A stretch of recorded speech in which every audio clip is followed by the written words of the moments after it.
오늘 이제 보고자 하는 내용은 둘째 아담이요. 둘째 사람이라고 표현하죠. 둘째 사람 마지막 아담이죠. 자, 고린도전서 15장 45절 시작. 누군가 첫사람 아담이 생명이 되었다 함과 같이 마지막 아담은 자녀는 죽는 영이 되었나니 그러나 그는 신령한 사람이 아니요 육의 사람이요 그 다음에 신령한 사람이니라. 첫사람은 땅에서 났으니 그의 손자의 동의와 둘째 사람은 하늘에서 나셨느니라. 로마서 5장 14절 한번 같이 읽읍시다. 시작. 그는 아담으로부터 모세까지 아담의 번제와 같은 죄를 짓지 않은 자를 가지고 사망이 왕노릇하였나니 아담은 오실자의 모형이라. 로마서 5장 14절에 보면 뭐라고 해요? 아담을 오실자의 모형이라고 얘기하고 있죠. 오실자의 모형이면 오실자는 누구일까요? 예수 그리스도가 이 아담의 실체라는 거예요. 그러니까 아담 속에 뭐가 들어있다는 거예요? 예수 그리스도가 들어있다는 겁니다. 우리가 사실은 이제 아담 속에 어떻게 예수 그리스도가 들어있을 수 있어? 이렇게 표현할 수도 있지만 아담 속에는 예수 그리스도가 들어있다라고 하는 게 성경의 진리예요. 그래서 오늘은 이제 그걸 좀 살펴보려고 그래요. 먼저 이제 하나님께서 우리를 지으실 때 하나님의 형상으로 지었다고 그러잖아요. 하나님의 형상으로 지었다라고 하는 것에는 여러 가지 뜻이 있는 거예요. 첫 번째는 하나님께서 하나님의 형상으로 지었다 이 말에는 우리가 영적인 존재라는 거예요. 인간하고 동물의 차이가 뭐죠? 짐승은 영이 없어요. 그리고 혼만 있죠. 근데 그 혼도 이제 신학적 용어로는 각혼이라고 불러요. 각혼. 그러니까 혼이 온전하지 않다 이거죠. 그런데 사람은 영혼과 육신으로 나눠요. 어떤 사람은 이제 이분솔로 해가지고 영혼과 육신, 어떤 사람은 삼분솔로 해서 영혼, 육 이렇게 나누죠. 인지하고 이렇게 하잖아요. 그럼 혼은 살아있는 거잖아요. 하나님의 형상대로 지었다는 말은 인격적인 존재고 하나님은 그 자체 내에 관계를 가지고 있는 분이시다. 관계적 존재죠. 그리고 하나님 왕이시잖아요. 왕이시기 때문에 사람을 지어놓고 우리 인간에게 이 세상을 다스릴 수 있게 왕권을 부여를 해주시죠. 그래서 우리가 대리통치자로 이 세상을 다스리는 이런 존재로 만들어줬다는 거예요. 이게 하나님의 형상대로 지었다는 거예요. 이 외에도 여러 가지 것들이 있겠죠. 그런데 여러분 이 하나님께서 영이신데 우리를 육신으로 짓잖아요. 육신으로 지을 때 여기 육신에는 하나님의 형상이 들어갈까요? 안 들어갈까요? 안 들어가겠죠. 하나님이 영이시니까. 근데 이제 곰곰이 생각해보면 하나님은 과거, 현재, 미래에 제약이 있어요? 없어요? 없죠. 과거, 현재, 미래를 따로따로 떼놓고 보는 게 아니라 한 페이지로 펼쳐놓고 보시는 분이 하나님이라는 거예요. 그러니까 하나님께서 예수 그리스도를 이 땅에 보내주실 때에 인간이 범죄할지를 모르고 계셨다가 인간이 범죄하니까 아이고 못쓰겠다. 예수 그리스도 보내서 죄를 구해주겠다. 이렇게 했을까요? 아니면 처음부터 알고 계셨을까요? 처음부터 알고 계시죠. 그러니까 예수 그리스도를 이 땅에 보내주실 때 어떤 모습으로 보내주실지 하나님한테는 염두에 있을까요? 없을까요? 있죠. 그러니까 그 모습대로 사람을 창조했다 이렇다면 육신까지도 하나님의 형상대로 창조했다라고 하는 결론을 우리가 가질 수가 있겠죠. 하나님께서는 이미 사람으로 오시는 예수님을 형상을 디자인했고 그 형상대로 우리를 만들었다. 그러니까 아담의 그 형상 속에 예수님의 형상이 이미 담겨져 있다. 우리가 이렇게 볼 수 있는 거예요. 그런데 아담을 만드시고 하나님께서 하와를 만들잖아요. 하나님은 성이 있어요? 없어요? 성이 없죠. 하나님의 형상대로 만들면 성을 만들어야 돼요? 안 만들어야 돼요? 안 만들어야죠. 그런데 하나님의 형상대로 만들면서 하나님께서는 성을 만들었단 말이에요. 남녀로 만드신 이유가 뭐겠어요? 관계성이 아니에요. 가정을 이루고 유비를 주고 싶은 거예요. 그래서 남편 되신 하나님과 아내 된 하나님의 백성, 아버지 된 하나님과 자녀 된 하나님의 백성들 이런 식으로 이제 만들어주고 싶었던 거죠. 그러니까 창세기를 보면은 남자 여자 둘이가 결혼하는 걸로 시작을 하죠. 근데 끝에는 이제 뭘로 끝나요? 요한계시록의 가장 끝에 어린 양의 혼인잔치로 끝나요. 그러니까 성경은 결혼으로 시작해서 결혼으로 끝난다. 근데 이 결혼은 누구와 누구의 결혼? 아담과 하와의 결혼이었는데 이 결혼이 결국에 가서 누구와 누구의 결혼으로 끝나요? 예수님과 신부된 우리 성도들과의 결혼으로 끝난다는 겁니다. 그러니까 아담과 하와를 지어놓고 하나님께서는 신랑 되신 예수님과 신부된 교회를 표현하고 싶었던 거죠. 하와를 취할 때에 갈빗대에서 취하잖아요. 옆구리를 찍고 갈빗대를 빼고 다시 옆구리를 봉한단 말이에요. 자, 그러면 갈빗대로 하와를 만드신 이유가 뭘까요? 많은 사람들이 이런 얘기를 해요. 만약에 발가락에서 만들었으면 여자가 남자 밑에서 부림하게 될 거고, 두개골을 빼가지고 만들었으면 여자가 남자 위에 부림할 거고, 그러니까 사랑받으라고 갈빗대서 뺐다. 아주 좋은 해석이죠. 좋은 해석이에요. 그러니까 둘이 사랑하고 사랑받는 존재로 남녀를 만들었다라고 하는 해석이 돼요. 근데 이것을 구속사적인 해석을 하면, 또 영적인 해석을 하면 어떻게 되냐면, 하와를 아담의 옆구리에서 빼서 만들잖아요.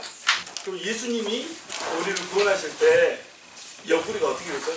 십자가에서 옆구리가 찔렸어요. 옆구리가 찔리고 나니까 옆구리에서 뭐가 나왔다고 그러죠?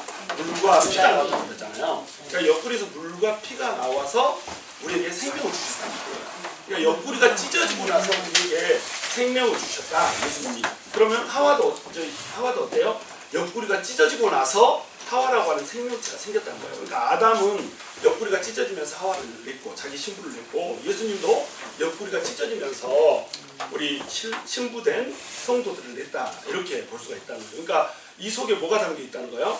아담과 하와라고 하는 것 속에 신랑된 예수님과 신부된 교회, 성도가 담겨 있다고 하는 겁니다. 그러니까 이제 아담은 예수님의 표상이 되는 거예요. 그런데 더 이제 예수님의 표상이 되는 이유는 뭐냐면, 우리가 오늘 이제 고린도전서하고 로마서에서 읽었듯이 이 사람이 둘째 사람이라는 거예요. 둘째 사람. 그리고 마지막 아담이라고 하는 거죠. 그러면 첫째 사람은 누구를 얘기할까요? 아담을 얘기하죠. 둘째 사람은 예수님을 얘기하죠. 그러면 아담과 예수님 사이에 사람이 없었나요? 어마무시하게 많은 사람들이 있잖아요. 그러니까 첫째 사람이 아담이라면 둘째 사람은 하와죠. 그렇죠. 그러면 사람이니까 둘째 사람이니까 둘째 사람은 하와죠. 그런데 둘째 사람을 예수님이라고 표현을 해놨단 말이에요. 왜 그럴까요? 뭘 근거로 예수님이 둘째 사람이 되는 거예요, 도대체? 둘째 사람이라고 표현한 이유는 뭐냐면 대표성 때문에 그래요. 아담이라고 하는 한 사람이 모든 인류를 대표했다는 겁니다. 그런데 예수님이라고 하는 둘째 사람이 두 번째 인류를 대표를 한다는 거예요. 이 대표성 때문에 첫사람 아담, 그 다음에 둘째 사람 예수, 이렇게 표현을 하는 거예요. 근데 첫 번째 사람 아담이 선악과를 따먹는 죄를 범했잖아요. 따먹으면 정령 죽으리라 라고 하는 하나님의 말씀이 선포됐죠. 이 말씀에 대해서 아담이 어떻게 했어요? 불순종을 했다는 거예요. 이 불순종한 것이 뭐가 되는 거예요? 죄가 되는 거예요. 이 죄 때문에 아담이 죄인이 되어버렸죠.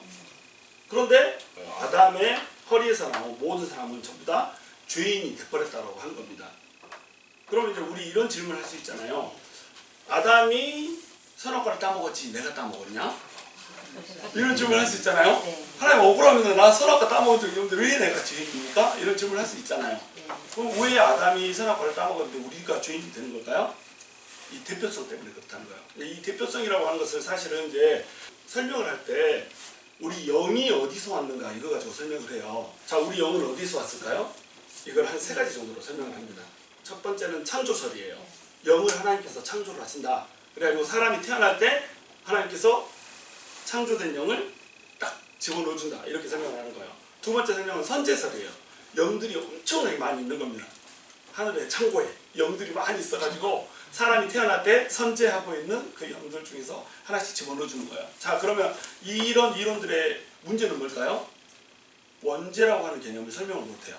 창조된 영을 부어줬다 그러면 이게 죄인이 되려면 하나님이 죄인의 영을 창조했다, 이렇게 생각할 수밖에 없는 거예요. 선제설도 마찬가지죠. 이미 영들이 다 존재하면 이거는 죄가 없는 영일 거 아니에요. 이거를 딱 집어넣어주면 죄된 영일 수가 없는 거죠. 원죄의 개념을 설명을 못합니다. 그래서 이제 영분리설이라는 게 있어요. 영분리설이라는 게 뭐냐면 하나님께서 영이 유효하실지라도 지으신 영은 하나밖에 없다, 이런 말씀이 나오거든요. 성경에 영이 남아둔다고 할지라도 하나님이 지으신 영은 하나밖에 없는데 이 영은 누구의 영이다? 아담의 영이다. 아담의 영 하나만을 지었다는 거예요. 그리고 이제 아담이 범죄를 하면 모든 사람이 아담의 허리에서 나고, 그러니까 아담의 허리에서 영이 분리돼서 다 떨어져 나온다는 겁니다. 이건 이제 영 분리설이라고 그래요. 그러면 이제 사람이 아담하고 하와가 잠을 자면 육신은 절반씩 받게 되겠죠? 하와하고 아담에게서 육신 절반 이렇게 받게 되죠. 근데 영은 누구한테서 받는다는 거예요? 아담한테서 영이 분리돼서 나온다는 겁니다. 그러니까 영 분리설로 설명을 하면 사람의 원죄에 대해서 잘 설명을 할 수가 있는 거예요. 죄를 지은 아담의 영이 떨어져서 나와 있기 때문에 그 영도 죄된 영이다, 이렇게 이제 설명을 할 수가 있는 겁니다. 자, 이런 식으로 설명할 수 있지만 모든 것이 또 완벽한 이론은 없죠. 이론 중에 하나인 것을 제가 여러분에게 대한 소개를 시켜드린 겁니다. 그래서 모든 사람들이 이제 죄인이 되버렸단 말이에요. 그러면 모든 사람들이 죄인이 되버렸으니까 이제 죄의 싹은 뭐죠? 사망이 되는 거예요. 그러니까 모든 사람한테 사망이 들어와 버렸어요. 그래서 사망이 우리의 무슨 노릇을 한다? 왕노릇을 한다. 사망이 왕노릇을 한다 이 말은 뭐냐면 우리가 죽음에 대해서 두려워한다는 겁니다. 그리고 우리가 결국은 죽을 수밖에 없는 자고 살아있는 이 동안에도 죽음의 그림자에 시달려야 된다는 거예요. 죽음에는 증상이 있잖아요. 이 증상이 뭐죠? 고통과 눈물과 슬픔과 칙칙함과 어두움과 슬픔과 슬픔 했나?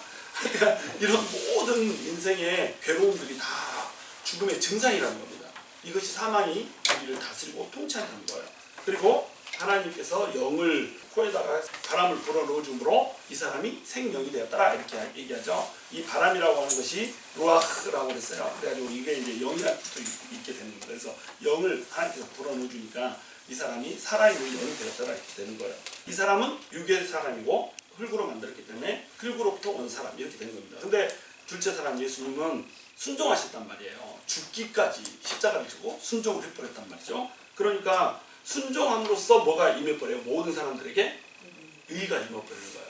예수님이 하나님이시기 때문에 그 보배로운 피는 모든 인류의 죄를 짊어지고 죽을 만큼 강력한 능력을 가지고 있단 말이죠. 그래서 모든 사람이 예수님 때문에 살게 됐다 이렇게 얘기해요. 물론 모든 사람이 사는 건 아니죠. 모든 사람이 살겠다 이 말은 모든 사람에게 살 길이 열렸다는 것을 뜻하게 된 거죠. 그래서 아담의 불순종으로 해서 죄가 들어오고 모든 사람이 죄인이 됐다면 이제 예수 그리스도로 인해서 하나님의 의가 들어오고 모든 사람이 뭐가 됐다는 거예요?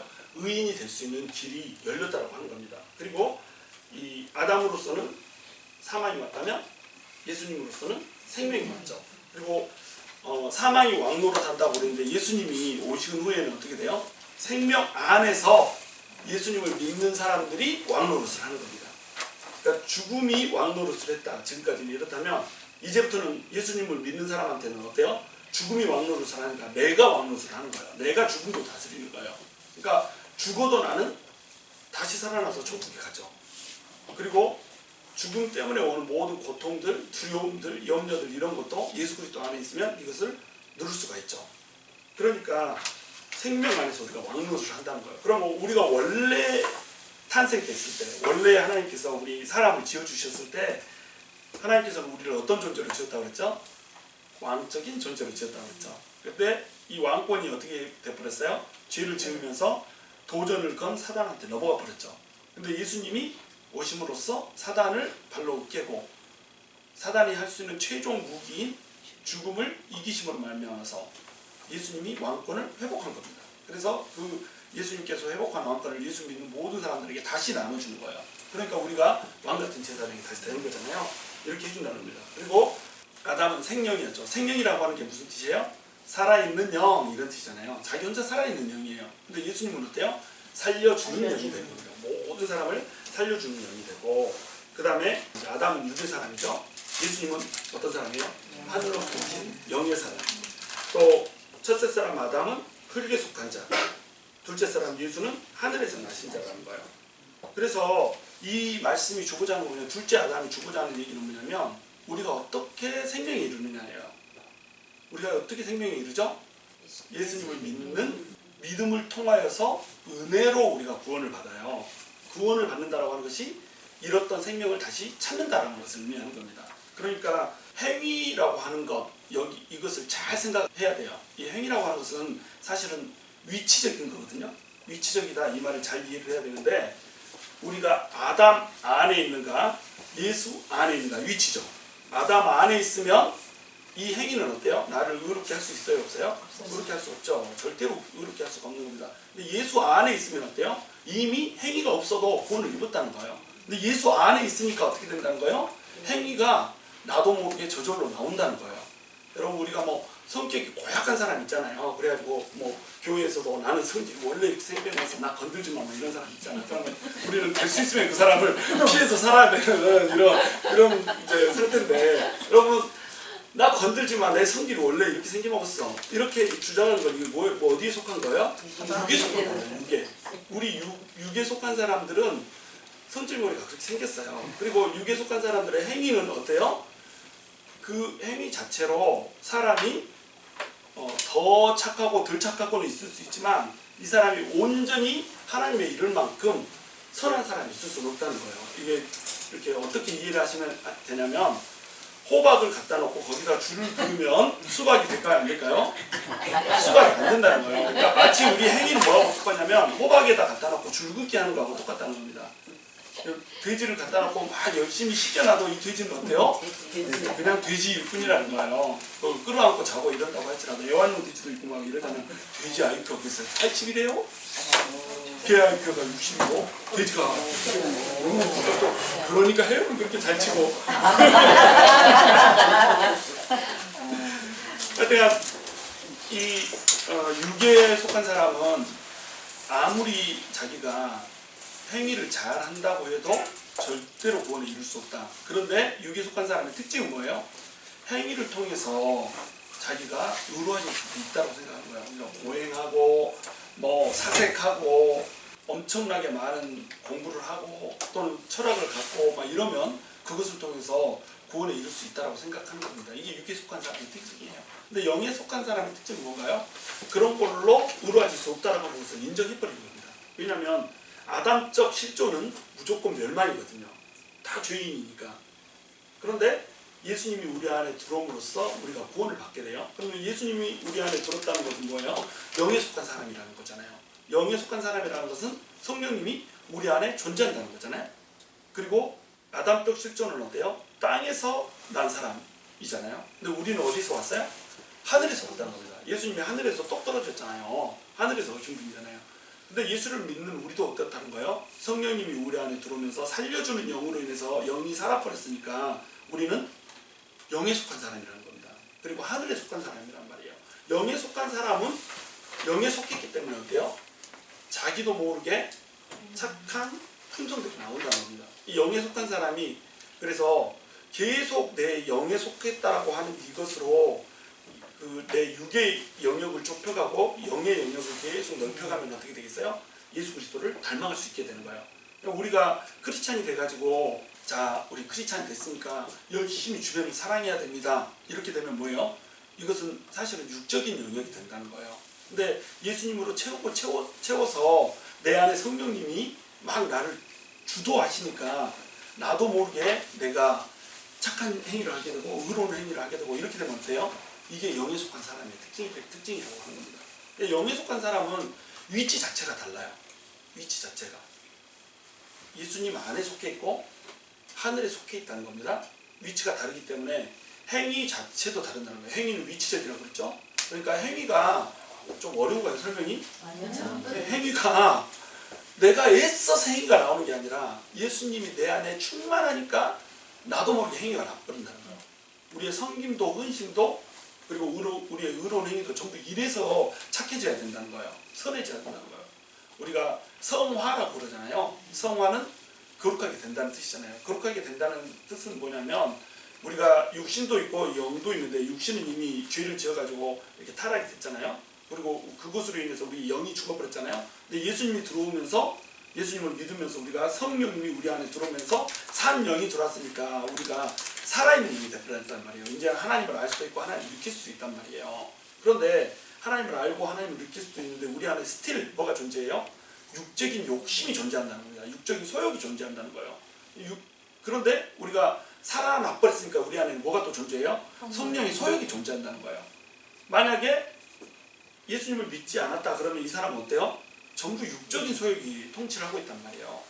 우리가 아직도 하나님의 이 형상을 가지고 있기 때문에 이 사랑도 있고 뭐 공의도 있고 막 이렇게 해가지고 그 잔존들이 있어서 예수를 믿지 않아도 우리 인간이 보기에 착하고 선한 사람이 있을 수 있지만 영의 사람은 아니라는 거죠. 근데 영의 사람이 생기면 성령의 소욕이 우리를 다스려버리기 때문에 성령의 소욕이 우리를 내어주면 내어줄수록 우리는 어떤 사람이 될까요? 예수님을 닮은 사람이 되버린다는 겁니다. 그러니까 우리가 착한 일을 해서 열심히 노력해서 착해지는 것 이것은 우리에게 의미가 없다는 거예요. 그건 인간적인 노력이라는 거죠. 그리고 그렇게 될 수도 없고 우리는 어떻게 해서 선해져야 된다는 거예요? 예수님이 너무너무 채워져 버리니까 성령님 내 안에 너무너무 채워져 버리니까 그냥 성령님이 나를 주도해 버리는 겁니다. 그게 이제 성령 충만이죠. 성령 충만이라고 하는 것은 무슨 뜻이냐면 내 육적인 소욕이 나를 다스리는 게 아니라 성령의 소욕이 나를 다스린다는 거예요. 그것이 바로 둘째 아담이라는 겁니다. 아담 속에 뭐가 들어있어요? 예수님이 들어있죠. 그리고 아담 속에 이제 예수님이 표상이 되어 있기 때문에 여기 보시면 아담은 모형이라고 이렇게 있잖아요. 아담은 오실자의 모형이라 이 로마 고해당 식사들의 모형이라고 이렇게 표현되어 있다는 겁니다. 모형이 있다는 건 뭐가 있다는 거예요? 원형이 있다는 거죠. 아담은 예수님에 대한 그림자예요. 아담을 보면서 예수님을 생각할 수 있답니다. 그런데 아담은 이렇게 죄인인데 어떻게 예수님하고 같을 수 있냐? 그러니까 대표성이라는 원리에서 같다는 거예요. 대표성이라는 원리에서 아담이 모든 사람을 불순종함으로 말미암아서 죄인으로 만들었듯이 예수님은 순종함으로 말미암아서 모든 사람을 의인으로 만들었다. 이런 관점에서 이 아담 속에 예수님이 들어있다. 우리는 이렇게 볼 수가 있다는 겁니다. 두 번째는 이제 생명나무예요. 동산 중앙에 생명나무하고 선악과 나무가 두 개가 숨겨져 있었다고 하잖아요. 그렇죠? 자, 읽어봅시다. 창세기 1장 3절 한번 같이 읽어볼까요? 시작. 여호와 하나님이 그 땅에서 보기에 아름답고 먹기에 좋은 나무가 나게 하시니 동산 가운데는 생명나무와 선악과를 알게 하는 나무도 있다. 계시록 22장 2절도 한번 읽어볼게요. 시작. 길 가운데로 흘러라. 강 좌우에 생명나무가 있어 12가지 열매를 맺되 날마다 그 열매를 맺고 그 나무 잎사귀들은 만방을 추출하기 위하여 있더라. 이렇게 됐죠. 자, 창세기 1장 3절, 계시록 22장 2절 거의 처음 부분과 끝 부분에 뭐가 나오고 있어요? 생명나무가 나오고 있죠. 여기 계시록 22장 2절 앞에 부분에 1절에 뭐가 나오냐면 생명수가 있는데 이 생명수가 길 가운데로 흐른다 이런 말이에요. 갑자기 길 가운데로 흐르더라 이러니까 뭔 말이야 이렇게 그런데 생명수가 흐른다는 겁니다. 그런데 에덴 동산에서도 어땠어요? 에덴 동산에서 4개의 강이 흘렀죠. 에덴 동산이 있고 에덴 동산을 둘러싸고 이렇게 강물이 하나 흐르는데 거기서부터 4개의 강물이 흘러나오더라 이렇게 얘기하죠. 그리고 에스겔서에서도 어때요? 성전 문지방에서 물이 흘러나와서 동편으로 물이 스며나오더니 그 물이 점점 허리까지 차고 사람이 건너지 못할 강물이 돼가지고 이 사해바다를 살리더라 이런 식으로 나오잖아요. 성전에서 물이 흘러나오는 걸로 나온단 말이에요. 그러니까 에덴은 지금 뭘로 묘사될 수 있어요? 사실은 성전으로 묘사될 수 있단 말입니다. 성전은 뭐가 있는 장소예요? 하나님의 임재가 있는 장소죠. 그러니까 에덴 동산은 뭐가 있었어요? 하나님의 임재가 있었죠. 하나님의 임재가 있는 그 장소에서 강물이 쫙 싸고 돌고 흘러나와가지고 이렇게 나오는 모습으로 그려져 있다는 거죠. 근데 계시록에서도 보면 뭐 어때요? 하나님이 있는 보좌에서 생명수가 흘러나와가지고 이렇게 옆으로 흐르는데 그 양 주변에 보니까 생명나무들이 있더라 이렇게 이제 돼 있다는 거예요. 그러니까 생명나무가 앞뒤로 포진돼 있죠. 이 생명나무는 매우 중요한 단어가 되는 거예요. 근데 여러분 동산 중앙에다가 선악과하고 생명나무 2개를 심어놨잖아요. 자, 선악과하고 생명나무 2그루가 동산 중앙에 있는데 동산 중앙에다가 선악과를 심어놓은 이유는 뭘까요? 동산 중앙에는 뭐가 가장 강할까요? 하나님의 임재가 가장 강하죠. 하나님의 임재가 강한 그 가장 강렬한 그 자리에다가 뭘 세우나요? 선악과와 생명나무를 심어놓는단 말이에요. 그럼 선악과는 뭘 뜻하는 거예요? 선악을 알게 하는 나무. 뭘 뜻하는 거죠?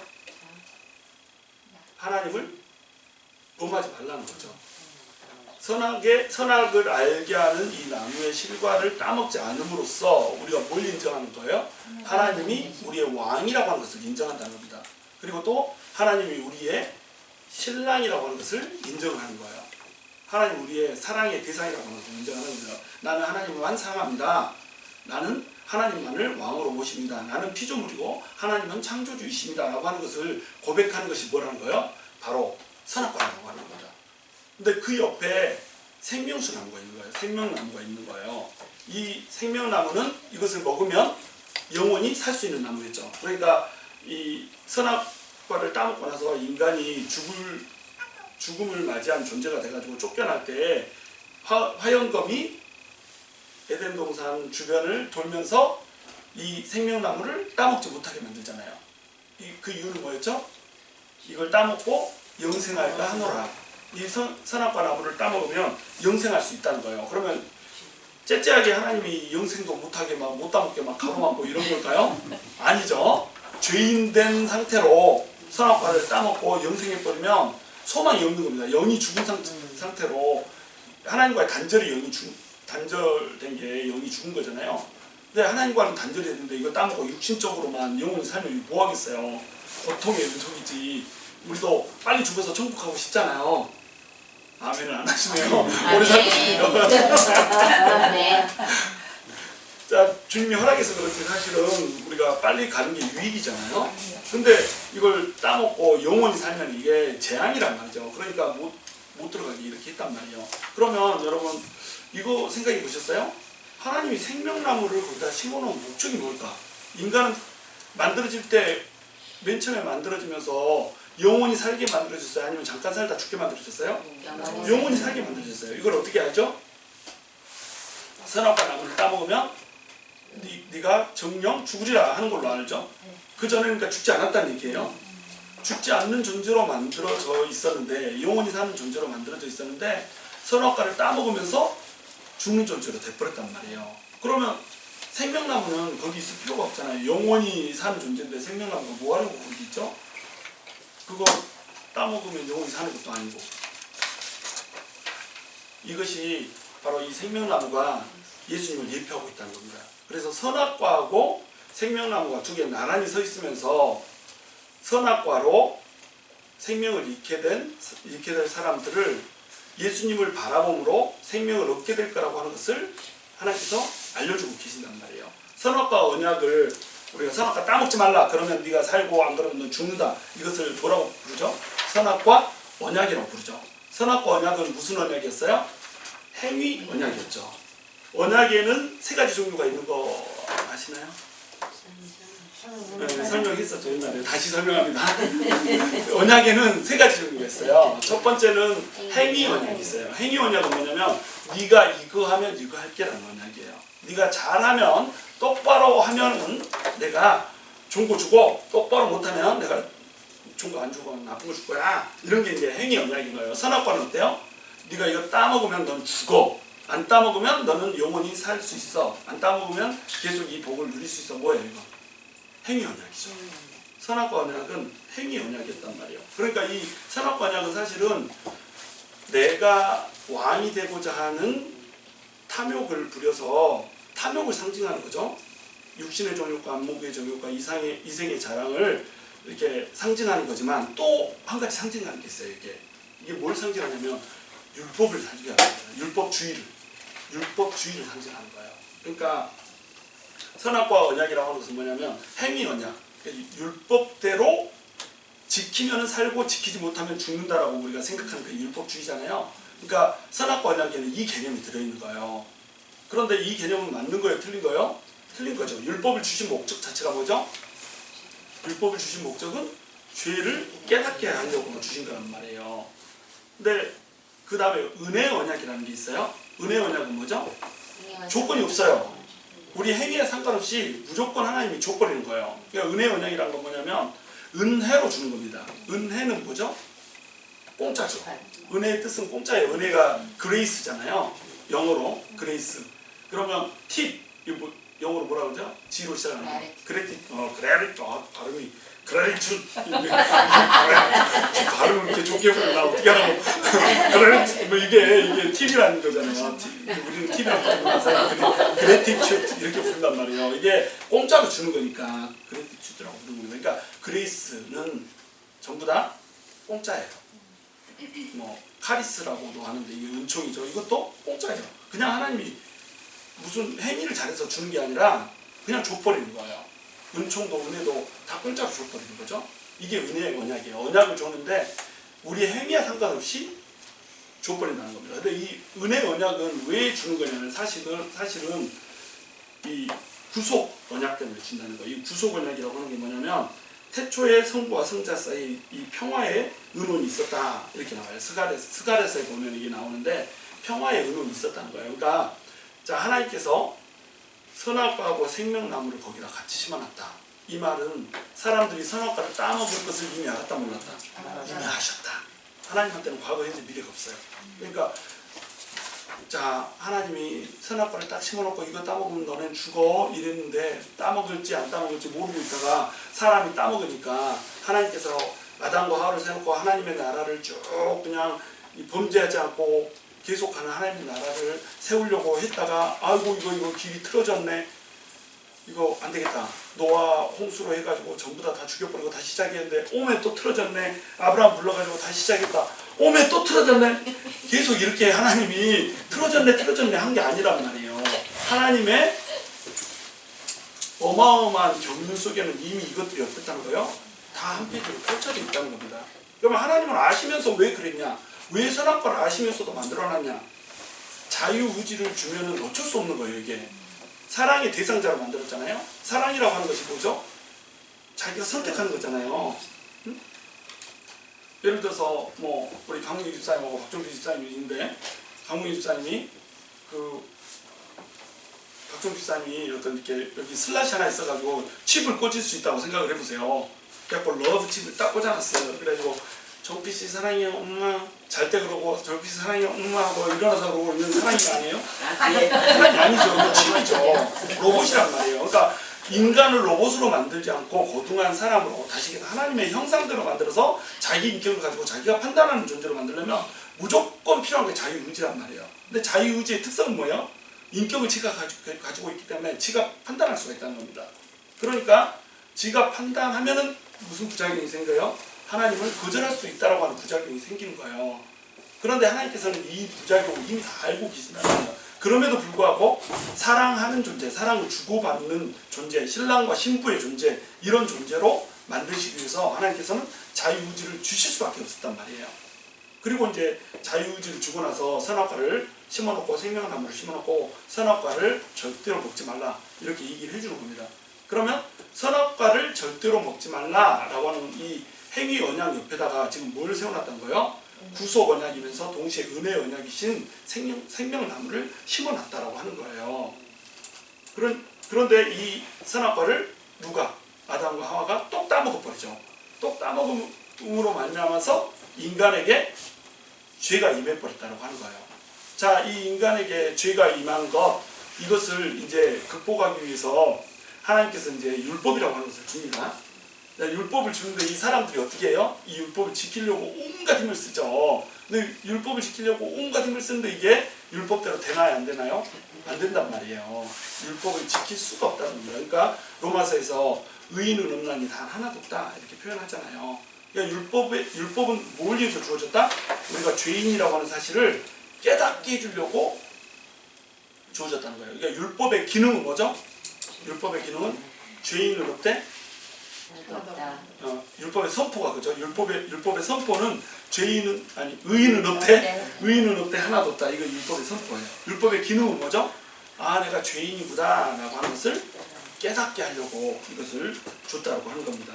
그런데 이 선악과는 선악과라고 우리가 부르지만 사실은 원래 이게 뭐예요? 선악을 알게 하는 나무잖아요. 여기서 많은 사람들이 오해를 해요. 이것을 따먹었으니까 따먹고 나서 사람들이 선과 악을 알게 됐다. 그러면 선과 악을 아는 것이 뭐가 나쁜가? 선과 악을 알아야 되는 거 아닌가? 라고 하는 질문이 생기겠죠. 그렇죠? 그리고 하나님께서도 이렇게 말해요. 저가 선악을 아는 일에 우리와 같이 됐다. 우리가 함께 됐다. 이렇게 얘기하죠. 하나님처럼 우리가 선과 악을 분별할 수 있게 됐다. 이렇게 써져 있단 말이에요. 그러면 사람이 선과 악을 진짜로 분별할 수 있어요? 아니요. 이 말은 무슨 뜻이냐면 선악을 판단하는 분이 누구라는 거예요? 하나님이라는 거예요. 근데 선악을 분별하는 일에 우리와 같이 됐다 이 말은 뭐예요? 선악을 분별하는 것이 하나님인데 자기가 선악을 분별해버린다는 겁니다. 이게 율법주의인 거예요. 그러니까 선악을 하나님이 분별하고 하나님 판단해야 되는데 내가 분별하고 내가 판단하는 거예요. 이게 선악과예요. 선악과를 따먹는 순간에 우리는 어떻게 돼버렸어요? 선악을 내가 판단하고 내가 분별해요. 그래서 선악과를 따먹고 나서 맨 처음 사람들이 느끼게 된 게 뭐였죠? 은배 부끄러워. 딱 이렇게 어머나! 이러고 가리고 있단 말이에요. 나는 이것도 이해가 안 되는 게 둘이 지금까지 벗고 살았잖아. 벗고 살아놓고 벗은 걸 발견했다고 서로 부끄러워하고 뭐야? 근거 없는 수치심이 들어온 거예요. 자, 만약에 이 벗고 사는 것이 서로 남녀가 벗었다라고 하는 것이 악이라고 한다면 하나님께서 어떻게 지었다는 거예요? 사람을 지을 때 악하게 지어놨다는 거예요. 벌거벗고 놓고 지었잖아요. 벌거둥이로 지어놨잖아요. 이게 악이었다라고 한다면 하나님께서는 악한 모습으로 지었다는 결론이 돼버려요. 이쁜 옷 안 입히고 왜 벌거벗겨서 이렇게 지어놓겠냔 말이에요. 그러니까 벌거벗었다라고 하는 것은 사실은 악이 아니었다라고 하는 겁니다. 이것이 우리한테 들어오면서 이게 죄가 들어오면서 우리한테 수치심이라고 하는 것이 생겨났다는 거예요. 근거 없는 이제 판단이 들어왔다는 거예요. 그러니까 내가 판단하는 거예요. 아, 벗었네? 창피하네 라고 하는 수치심을 가지고 내가 판단하게 됐다는 겁니다. 그러니까 이 관점에서 선과 악을 아는 일에 하나님처럼 된 거예요. 그러니까 선악을 아는데 선악을 알게 하는 건데 선악을 제대로 아는 것이 아니라 어떻게 한다는 거예요? 내 마음대로 한다는 겁니다. 그래서 선악을 알게 하면 남은 거예요. 그럼 선악을 알게 하면 남은 특징은 뭐죠? 내가 판단하고 내가 심판해. 그러니까 육에 속한 사람이 이제 이 둘째 아담으로 같이 이제 조합해서 이제 얘기를 하자면 이래요. 육에 속한 사람의 특징은 뭐예요? 판단을 잘해. 육에 속한 사람은 뭐든지 판단해요. 저 사람은 저래서 문제, 이 사람은 이래서 문제, 이러니까 넌 죄인이야, 이러니까. 우리 목사할 때도 또 사역할 때도 집사, 권사할 때도 제일 많이 공격이 들어오는 게 뭐예요?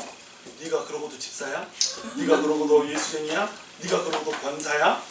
네가 그러고도 목사야? 사역자라는 게 왜 그래? 이게 무슨 말이에요? 이게 다 속임수고 거짓말이라는 거예요. 우리는 목사이니까 착하게 살아서 목사인 게 아니에요.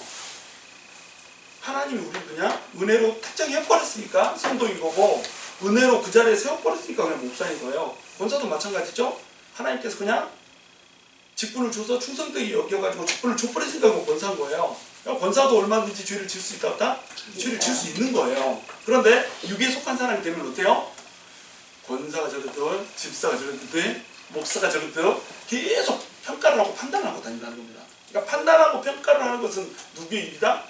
바로 육에 속한 사람의 일이다. 뭐 물론 이게 하나님에 속한 건데, 사람이 육에 속한 사람이 자꾸 판단하고 정죄해버린단 말이에요. 그럼 영에 속한 사람은 어떨까요? 영에 속한 사람은 판단하고 정죄하잖아요.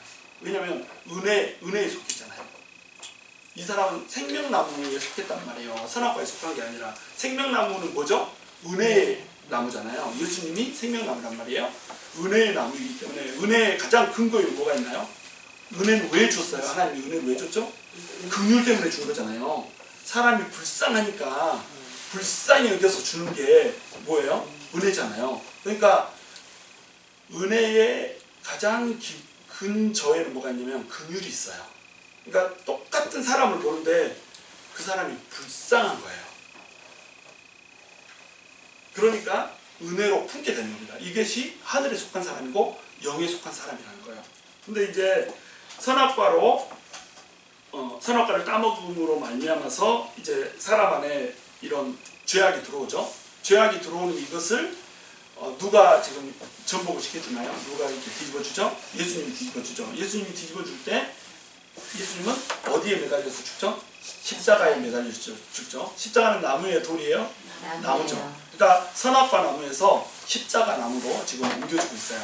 자, 선악과 나무를 따먹는 사람은 하나님께 불순종했기 때문에 죄가 들었고, 죄가 들어와서 죄인이 됐으니까 죄의 싹은 사망이므로 어떻게 돼야 되죠? 죽어야 되죠. 근데 죽는데 죽음의 저주를 짊어지고 죽어야 되기 때문에 어디에서 죽어야 돼요? 나무에 박혀서 죽어야 되는 겁니다. 그러니까 이 신명기에 보시면 이렇게 제가 써놨지만 나무에 달린 자마다 저주 아래에 있는 자니라 이렇게 나와 있잖아요. 나무에 박혀 있으면 저주받은 자란 말이에요. 그러니까 우리는 저주받은 자여서 전부 다 십자가 위에서 죽어야 되는 거예요. 나무 위에서 죽어야 돼요. 근데 예수님이 그 나무 위에서 죽어버렸잖아요. 예수님께서 나무 위에서 죽은 것은 뭐냐면 선악과를 따먹은 우리 모두의 죄를 짊어지고 죽어버렸다는 거예요. 예수님이 율법의 정죄를 받고 돌아가시잖아요. 이제 모세가 물이 없다고 불평하는 백성들 앞에서 어떻게 하죠? 반석을 2번 치잖아요. 모세의 지팡이가 상징하는 건 뭐예요? 율법이죠. 반석이 상징하는 건 뭐예요? 예수님이죠. 율법이 반석이신 예수님을 치니까 반석에서 뭐가 나요? 물이 나오죠. 이건 물과 피죠. 이 그림이 그려져 있는 거잖아요. 그렇죠? 이것처럼 율법이라고 하는 생명과 나무, 선악을 알게 하는 나무, 선악을 알게 한다는 것은 선악을 아니까 이게 판단이고 정죄고 이러니까 율법주의라고 그랬어요. 이것이 뭘 척벌했어요? 예수님을 척벌했단 말이에요. 그러니까 이 율법의 정죄로 예수님이 어떻게 돼요? 십자가에서 못 박혀서 찢겨버려요. 찢기는데 어떻게 되죠? 예수님께서 물과 피를 흘려내버리죠. 그러니까 예수님의 십자가는 사실은 선악과 나무를 따먹기 때문에 오는 건데 인간의 모든 죄를 짊어져 버리기 때문에 이게 뭐가 되버리는 거예요? 생명나무가 되버리는 거예요. 이것을 통해서 예수님이 생명을 물과 피를 쏟아냄으로써 모든 사람에게 생명을 줘버리는 거잖아요. 그러니까 예수님이 생명나무가 되버리는 거죠. 그러니까 예수님을 통해서 잃었던 생명이 찾아진다고 한 것을 동산 중앙에 선악과와 생명나무를 딱 심어놓는 걸로 벌써 이 시대에 창조 시대에 예표를 해놨다는 겁니다. 왜? 예수님은 다 알고 있기 때문에 전부 다 펼쳐놓고 있기 때문에. 그래서 선악과를 따먹을 때 그래서 모든 사람들이 범죄를 하고 모든 사람들이 이 행위로서 자기가 의로워질 수 있더라고 믿고 뭐 자기들끼리 선한 일 착한 일 하려고 예를 쓰고 안간힘을 써도 전부 다 죽음으로 빠져들 때에 생명나무이신 예수님이 너네를 살려줄 거야. 너네는 그걸 바라봐야 돼. 라고 하는 것을 동산 중앙에다가 딱 심어놓은 게 뭐라는 거예요? 선악과 나무와 생명나무라는 겁니다. 그래서 자 4번 선악을 알게 하는 나무 거기 봐보세요. 첫 번째 생명나무는 어디에 심겨져 있었죠? 하나님에 의해 에덴에 심겨졌죠. 근데 두 번째 생명나무는 사람의 손에 의해서 발보리 십자가 나무로 심겨졌죠. 그 다음에 세 번째 생명나무는 이 두 번째 생명나무를 먹는 자가 누구 영원한 생명이 되는 거예요. 예수님은 우리의 생명나무가 된다. 그래서 이 잠언서에도 생명나무 얘기가 나오잖아요. 지혜 있는 자는 생명나무 열매를 따먹는 것 같다. 이렇게 생명나무의 열매를 따먹는다는 거. 이것은 지혜는 또 하나님을 경외하는 거잖아요. 하나님을 경외하는 것이 지혜의 근본이다. 그러니까 하나님의 은혜를 사모하는 모든 자, 예수 그리스도의 은혜 안에 있는 모든 자들은 생명나무를 따먹고 영원히 살게 된다고 하는 거예요. 첫째 아담과 둘째 아담은 모두 동산에서 죽었어요. 첫째 아담은 동산에서 선악과를 따먹고 나서 죽게 되잖아요. 뭐 당장 죽지는 않았지만 하나님과 영적으로 단절됐으니까 영적인 죽음이 당장 임했고 그 다음에 언젠가는 죽는 그런 존재가 돼버렸기 때문에 죽음이 그냥 닥쳐버린 이런 사람이 된 거죠. 그렇죠? 동산에서 죽었어요. 그런데 예수님도 어디서 죽었죠? 동산에서 죽었죠. 갈릴리 동산에서 예수님이 돌아가셨단 말이에요. 둘 다 죽었어요. 근데 결과는 어때요? 아담이 죽을 때는 모든 사람들이 함께 죽어요. 근데 예수님이 죽을 때는 어떻죠? 모든 사람들이 예수님과 함께 다시 살아나더라는 겁니다.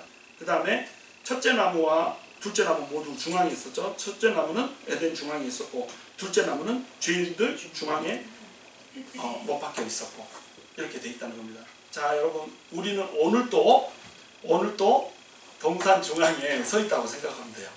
동산 중앙에 예수님을 보고 서 있다고 생각하시면 됩니다. 오늘도 우리는 여전히 선악과 나무 앞에 서 있고 생명나무 앞에 서 있어요. 자, 이 선악과 나무는 두 가지를 모두 상징할 수 있다고 그랬죠. 우리의 육신의 정욕과 이생의 자랑과 안목의 정욕이라고 하는 세 가지의 욕심들을 상징할 수도 있어요. 그리고 또 그 욕심들을 우리의 힘으로 자기 힘으로 어떻게 하든지 극복해 보려고 하는 율법주의를 상징할 수도 있어요. 그렇죠? 선악을 알게 하는 나무니까. 그런데 생명나무는 어때요? 생명나무는 우리 예수 그리스도를 상징한다고 하는 겁니다.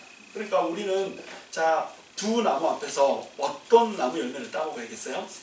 생명나무 열매를 따먹어야 된다는 거예요. 계속해서 예수님을 채우고 계속해서 예수님을 묵상하고 계속해서 예수님이 우리의 심령 가운데서 요동치게 함으로 말미암아서 내가 선악을 분별해서 선하다고 생각하는 일을 하는 것이 아니라 성령님이 내 안에서 일하기 때문에 그것에 드라이브해서 하나님의 이 선한 행위들을 살아내는 이런 사람이 된다는 거예요. 어때요? 첫째 사람, 둘째 사람과 생명나무와 선악과나무 이게 오묘하게 일치를 하고 있죠.